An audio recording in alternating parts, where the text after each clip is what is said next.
as was said, I'm Joel Stradling, Senior Research Director at IDC. I'm responsible for our European security and privacy research practice. We're a team of analysts based throughout different parts of Europe. We have specializations in typical security domains, but for the most part, we speak with vendors and we speak with the CISO communities and security practitioners. So I'm actually going to kick off with a bunch of quotes by some leaders of some quite big companies. The first one is Andrew Ng, co-founder of Google Brain, and he said AI is the new electricity, which means, well, yeah, it's probably going to be extremely impactful, and we'll probably watch that unfold over the next 2, 3, 5 years, exactly what that impact will be.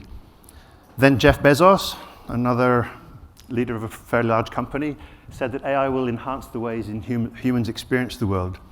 There's quite a bit of optimism so far in the first two, but it comes with some responsibilities, right? Ethical AI. Then Sundar Pichai, the CEO of Google, said this: the future of AI is not about replacing humans, it's about augmenting human capabilities. Do we all agree so far? Possibly. I mean, I think I do. But then we start to, Microsoft CEO Satya Nadella said this about AI: it will be an integral part of solving the world's biggest problems, but it must be developed in a way that reflects human values. So there's probably a challenge there, and we start to see a bit of maybe realism, or what ethical and responsible AI really means when we speak about that, to reflect human values, not a simple thing. And then Elon Musk came up with this one: AI is likely to be either the best or the worst thing to happen to humanity. And we think for sure there's going to be some banana skins and some spectacular failures with AI models doing things that they shouldn't be doing. And I think this audience here will probably be the guardians of trusted AI moving forwards with security. Now, pivoting into, let's say, the sharp end of AI in security tooling. At IDC, we look at AI across 4 different areas. So there's the baddies using AI, how is AI augmenting security teams, sovereign AI, what that means, and then protecting AI assets. And probably security practitioners will be central to all of that. Having just before coming up on stage, I was chatting with Greg, who's the next speaker, talking about how the role of the CISO has changed and security teams. And we think at IDC it's far more business outcome related. So they are enablers of companies moving forwards with safety and with agility, but with security in mind. And part of that, again, is going to be protecting AI assets. So if you're, the CISOs that we speak with, we've got a bunch of CISO communities and hubs and advisory boards at IDC. The first reason that CISOs, based on our survey data, asking this question is, why don't you trust AI security and tooling? The first one is the black box. So a lack of transparency into AI decision-making. Security leaders, by definition, are somewhat cynical, pessimistic people. It's all about being able to do forensics and having good auditing capabilities. So if there is a breach, a CISO is not very comfortable going to the board and saying, well, why did that happen? I thought we had AI protecting our systems. And the answer is, well, because the AI said so. It doesn't really cut it. The second point, and it'd be fascinating to speak with all the vendors here in this room about AI agents, agentic AI, what tools you're developing to help your customers protect themselves that are beyond Copilot. So, we've probably gone past the first phase of ChatGPT and so on. And agentic AI is very exciting, promises a lot, but they're not quite tested yet. And again, this is the voice of the CISO. Not necessarily my own words, but they feel that agentic AI applied to tooling in security isn't enterprise grade yet, not tested enough. And a lot of steps need to be taken to sort of improve those agentic AI models so they can be more trusted. Things like integration, lifecycle management, and the fine-tuning of the models themselves. And in the future, we're going to have AI agents training AI agents, which potentially opens up another bunch of, scary possible outcomes, to Elon Musk's point about, is it good or is it the worst thing that's ever going to happen? Now, the final point is CISOs do want to leverage AI in their defenses, but they see that at the moment, this point of time capture, as more as an augmentation of a human analyst. So they'd like the human guardrails in place, which is very sensible. So they're quite happy for an AI capability to do triage, but there is resistance to the AI making critical decisions like blocking traffic and things like that. Now, we have an annual flagship CISO event called a CISO Exchange. It's kicking off actually on Sunday in the south of Spain, and we've asked the CISOs this particular question: in which of the following security areas are you using or piloting generative AI capabilities? This is very hot off the press. There's a bunch of data that I'll present in the deck today. This one's from the last 2 weeks, so the survey went out to our CISOs. And so the first use case that they are quite happy and is taking place is security policy creation and optimization. So our CISOs have told us they're quite happy to leverage AI in that capacity. The second one is alert triage and event correlation. It's very security operations related and kind of helps with that, well, unfeasible load on security operations analysts who are just bombarded with alerts all the time. And then the final one, the third point that they are currently applying is security workflow automation and orchestration. There are a whole bunch of others use cases there, but these were the top three. So the majority of our CISOs responded to that. And then I mentioned earlier about how AI is being used in the attack. And this is where it does get worrying, because we are seeing three main areas where the adversaries are improving their cyber attack capabilities, moving towards offensive AI. And that's the speed.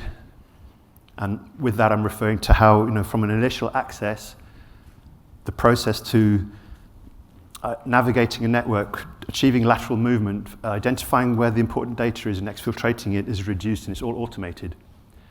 That's why things like microsegmentation are super important. One of the technologies that, for example, Guardicore is good at doing. So from automation to adaptation, this is what we're seeing the attackers do to evolve. The AI agents learn from failure.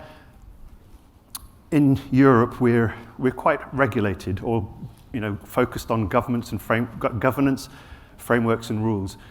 You can't just build an AI application that will tell, for example, a child to jump off a balcony.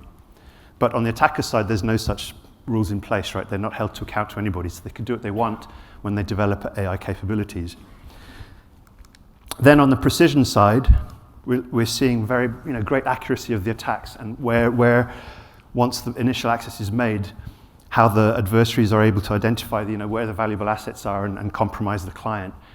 And then the attackers are also stealing information and using AI to analyze it, to understand profiles, what users, privileges, where data resides, and so on. And that part of that is reconnaissance, which is a known thing. And that could go on for a long time, and that the victim doesn't even know that the attacker's inside their network. And we're also seeing, stealing emails to train a model itself, and then how the company might respond to an incident. So the adversaries are getting very good at what they're doing. They're very well funded, of course. So if we can apply AI well, so can the baddies. And then on the sophistication side, we're seeing movement from human command to fully autonomous operations. So autonomous intrusion systems, for example, and malware that can navigate networks, dynamically escalate privileges by itself, and adapt to new defenses without any human oversight. And of course, AI agents there will be training AI agents. When it comes to, I guess, the reality of this situation, I mean, it might look scary, but the attacks are the same as they always have been. They're just faster and more precise. It's still a data problem. Nothing really has changed dramatically in that, but the volumes are increasing, and of course, and they're so well funded. Geopolitics is part of that, so nation-state hackers and groups that cannot be held accountable, for example, to European law, will have sometimes government backing to develop these capabilities. So how is the industry responding to that? Well, no IDC presentation would be complete without showing some forecast. And so this shows how security spending, the one that's 78 billion, this is based on our worldwide Black Book Live edition from April 2025. So it's not the area that I build, but we've got data analysts at IDC that build these predictions. Security spending over the next 4 years will be a sort of 11.9% growth rate.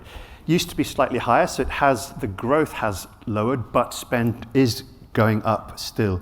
And it's actually outperforming the trends that you see with general IT spending, as well as GDP. So that's the good news. That represents opportunity for everybody in this room. Now, I'd like to change hats just a little bit. Up to now, I've spoken very much about security practitioners and leaders, so the CISOs themselves. We also speak with CEOs to try and understand what their priorities are, because of course, in any security practice, here's the budget, reduce cyber risk, go forth and achieve that task. But the CISO is reporting into, well, it could be the CTO, CIO, or even a CFO, but it's reporting to the C-suite at some point and to the board. And it's interesting to understand this particular survey was conducted in February, and it's global. It's not just a European one. We spoke with, it's Europe, Middle East, Africa, looking at the source there. We interviewed 100 CEOs, and we asked them, what are your top business priorities for this year? And the first top one was advancing governance. And the second one was driving competitive advantage with AI. Perhaps those two don't necessarily meet up too well.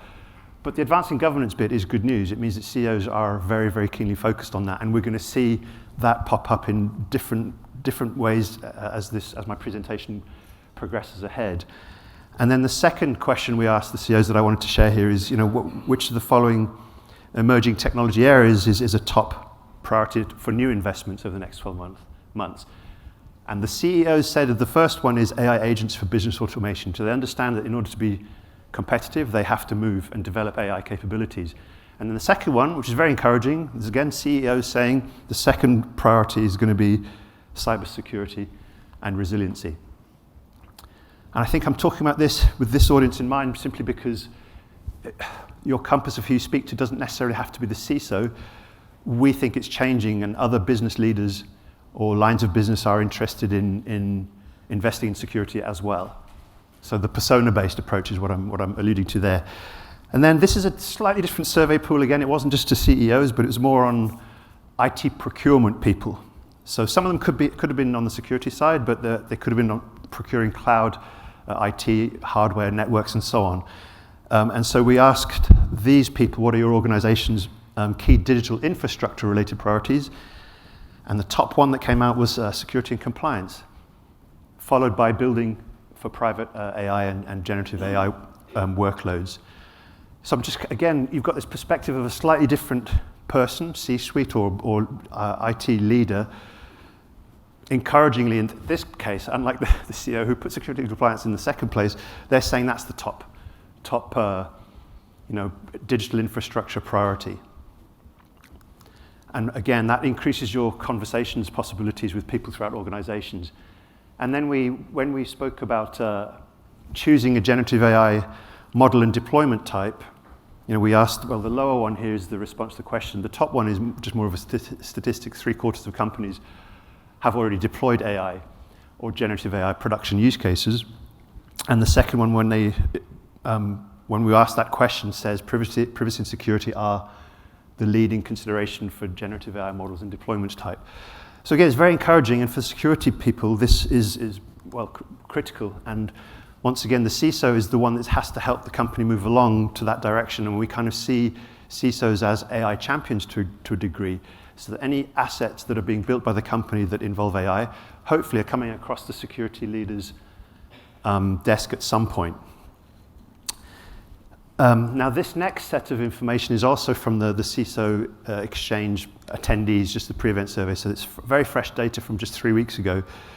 We ask, what are the biggest risks to your AI models? So if the company's building AI models, might they be compromised? And we spoke about this just before, this morning when I got here. The top identified risk is employee exposure of sensitive data via AI. So how do you stop staff putting intellectual property into a co-pilot and then it's gone forever? And I think that happened right in the very beginning when ChatGPT and OpenAI first came out. The second one is inappropriate access to our data by third-party AI, and that's linked to supply chain risk. And then the third place there is AI-augmented attacks breaching our network, which I have spoken about. I tend not to like to put whole charts when I'm on stage, because then everybody's looking at that and trying to decide what's being presented here. But those were all the questions, those were the options that we listed. So there's a whole bunch of stuff there that relates to risks to AI models and systems. And anything that this audience can do to help CISOs mitigate those specific risks should go down very, very well, should resonate. Now, with building and operating AI, these are the two biggest implementation-related concerns around those. The top one is data quality and security. So, of course, training data, ideally it's priority user data, it's machine-generated data, and then federated data lakes. And I think some big vendors have been speaking about that and moving in that way. But data quality remains an issue and a challenge for training AI models. And then security, those two are the sort of the top ones chosen. The second one is ethical and regulatory concerns. This is from one of our enterprise resiliency spending surveys that we do on a monthly basis, so we can track direction of travel. And this is the Western European print. And interestingly, number 2 there, ethical and regulatory concerns, seems to be more top of mind within Europe than in other global regions. So for the North American market, Asia Pacific, Middle East, it doesn't come up as quite a high concern. So regional sovereignty is clearly important. Another thing to bear in mind as you're in your go-to-market approaches in front of prospects. And then the final, third one here is conceptual ambiguity. So about a third mentioned things like robotic process automation can have many problems with it in terms of getting the concepts completely wrong or unclear. And then there are also concerns, this is with the same survey, so enterprise resiliency spending. How can you control AI agent sprawl, which is likely to propagate and become, well, once the momentum begins, almost out of control, like a juggernaut down a hill. But there are steps in place that organizations are looking to address, to help address that AI agent sprawl. The top one is investing in centralized cost versus performance management tools, followed by establishing standards and then the agent vetting and deployment, and then conducting regular internal audits and monitoring for agent and human oversight. So we can see moving forward that companies are going to maybe lose a little bit of control of how many AI agents they've deployed out there and they're relying upon. Now, pivoting back again to the AI-driven cyber threats, just a list of some of the things that pop up of what's happening on the adversarial side. AI-assisted credential stuffing, deepfake impersonation, deepfake-driven social engineering attacks, and then AI-generated phishing and synthetic identities. And I think those early emails, phishing emails, were kind of easy to identify with poor spelling and weird language. You could jump on it. But now I think today a well-engineered phishing email is very, very difficult for a human to detect. So innovation and progress is required out there. And then this is a Slido poll from one of our CISO hub calls, the monthly calls that we have with the CISO community, where we just asked them, what are the highest concerns around the areas of phishing, phishing, deepfake, fraud, and disinformation, and where's that going? And those are the main things that popped up that they're concerned about. So the CISOs and security practitioners really worry about these things. And one of the tricky parts of all this is that, again, because the adversaries don't care how they behave, they don't issue an invoice when they do a ransomware, they are socially profiling us on our consumer behavior. So that could be LinkedIn profiles, Facebook, anything that we might post on YouTube, and so on. And then once an accurate spear phishing campaign is being built up, leveraging all of that social information to help do the compromise on the business itself, rather than just going after that individual end user. It's just building up the profile of that user and their behavior and what they do, so that the attack can be more targeted. And the video that we saw right at the beginning, deepfake videos are also a concern. If you have the CFO instructing or being instructed by one part of the organization to transfer a few million, it looks like the person, it sounds like the person, then it's tricky to counter that. But technology is available. Detection and response for deepfakes are making progress. And this chart here just highlights the consumer side of it in terms of concern of cyber risk. I don't know, we were chatting about this too. I've got one 12-year-old daughter, and when she installs something on her mobile phone, I see that. She put Snapchat on it, and I said, can you uninstall that one, because you don't need to share your location. But there is a great, high concern. You can see more. The top part of this chart shows that nearly every consumer is pretty worried about their personal information online being compromised if it hasn't already. And then going back to the company side, so the organizations and your prospects, the initiatives to reduce credential compromise include some of the things here. So, inspection and contextual analysis.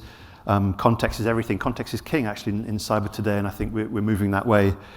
Deepfake detection platforms are making progress. The latest generation of geofenced identity access management and zero trust principles are helpful to reduce those the risk and reduce the compromise blast. That one's kind of an obvious one that we should all be, the practitioners should be doing all the time, just the risk assessment of all IT systems to assess the impact of that credential compromise, including in consumer applications, because shadow IT, is an issue too. And then mitigation playbooks. So if there is a high-risk IT environment, what is the risk factor of that, and how can resilience be increased over time for those systems?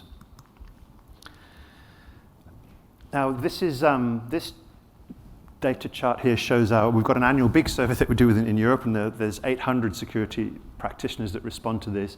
And it just shows the metrics that are most important for the organization. So they choose up to 3.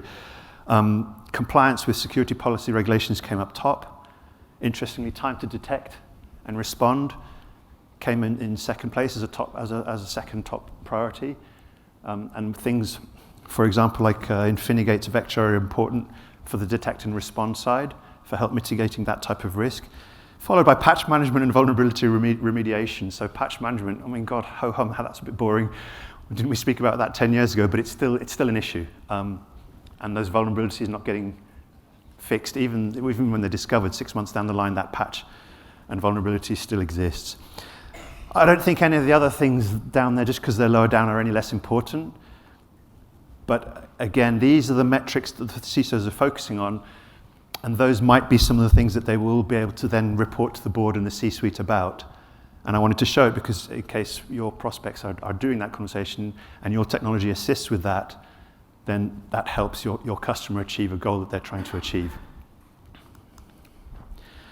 Now, another thing we're witnessing in the market is, to a degree, security is broken. Could debate that particular statement. But security teams are struggling with too much complexity. The tool sprawl is immense. So, as a response to that, organizations are looking to consolidate and consume more security features from a single platform. And I've just listed here, I'm going to list here the 3 top areas that that journey begins upon. So your customers are looking to consolidate, starting with endpoint, then identity and access management important, then followed by network security. So, major trigger points and drivers of your customers' consolidation strategy. Now I've got to pivot to small to medium market dynamics, because I think probably everything I've spoken about now, that they're quite large companies, so it's multinational, large enterprise. SMEs might not even have a CISO role. There's like the IT person, and that person has to do everything. And I've understood that's an important segment. So I can't claim any responsibility for building this research. It's my colleague Elizabeth Clemens over in the US that has come up with this prediction. So our Futurescape reports, they've got 10 predictions. And I chose the 9th one in her report, and that's this one. By 2026, 60% of SMBs will select software vendors based on embedded security and compliance readiness, causing a shift in vendor differentiation from feature depth to risk mitigation simplicity. So, I'm unpacking that a little bit. I've come up with 4 different areas that are important from different perspectives, but again, these are what your prospects will be considering. The first one is the IT impact. What does it mean for the IT? And so we think this will be a migration away from standalone security tooling to single platform approaches, so that's the consolidation factor, and then more governance of IT solutions to manage shadow IT. On the business impact, trust and security become a SME business differentiator. So providing they can have a stamp or the credentials to really say we offer trusted products and our security levels are very high, NIS2 compliance or DORA compliance could be a part of that, it does become a differentiator. And so, no longer is the security team the Department of No, they're the business enablers for helping businesses move forward. And then as secure by design becomes more embedded, employee awareness training becomes more role-based, rather than the traditional security training. So what is that individual's function within a company, and what do they really need to be aware about when it comes to training for the team sport, that is cybersecurity. Then on the tech buyer guidance, this is sort of imagine us talking to the SMEs. We're talking about prioritizing vendors that offer turnkey protection and explicitly highlight alignment with compliance standards. That's what the SMB segment is looking from their providers. And then finally, help them develop policies to govern AI use and shadow IT, which are concerns that SMEs face, and they don't really know how to overcome those. And so I think the opportunity for the partners in this room is being able to present the case that you can support SME clients with embedded secure by design concepts throughout the AI and IT stacks that they're running, and then provide them guidance and support for example, zero trust, microsegmentation, and other security disciplines of the modern era. Then the final one there is helping SMEs apply AI co-pilots and agentic AI to augment security, because I think, again, that's another area that they might be struggling with. If there is no security function within that organization, then it's through the outsourced provider, right, so the MSSP. Now, I've come to the end of my presentation. I've just got 3 key points. I know I presented a whole bunch of data and stuff, but just to boil it down to these 3 things to take away. The first one is it's really important to assist your CISO prospect to help the business adopt AI. That's something that they will be tasked with, and anything that can be done to help them do that in a safe fashion will be appreciated and resonate well. We've seen that governance and sovereign cloud and AI are key investment areas for European CISOs, and providing products and advice to help them achieve those capabilities, once again, should resonate. And that argument scales beyond just the CISO, security practitioners and the CISOs and the security leadership. But different parts of, or personas within organizations are also looking to achieve that point too. It fits other parts outside of security of the business. And then finally, empower clients with proactive cyber defenses versus those AI-powered attacks. And of course, leveraging all the cool things in technology that we have, multi-factor authentication, zero trust implementations, co-pilots, moving towards AI agents for security, all to help them defend against, all those, the doom and gloom part of my presentation that I spoke about, which is how adversaries are applying AI in their wickedness. So with that, again, Joel Stradling, thank you very much for listening, and thank you as well to Infinigate for having me here to talk with you today. Thank you.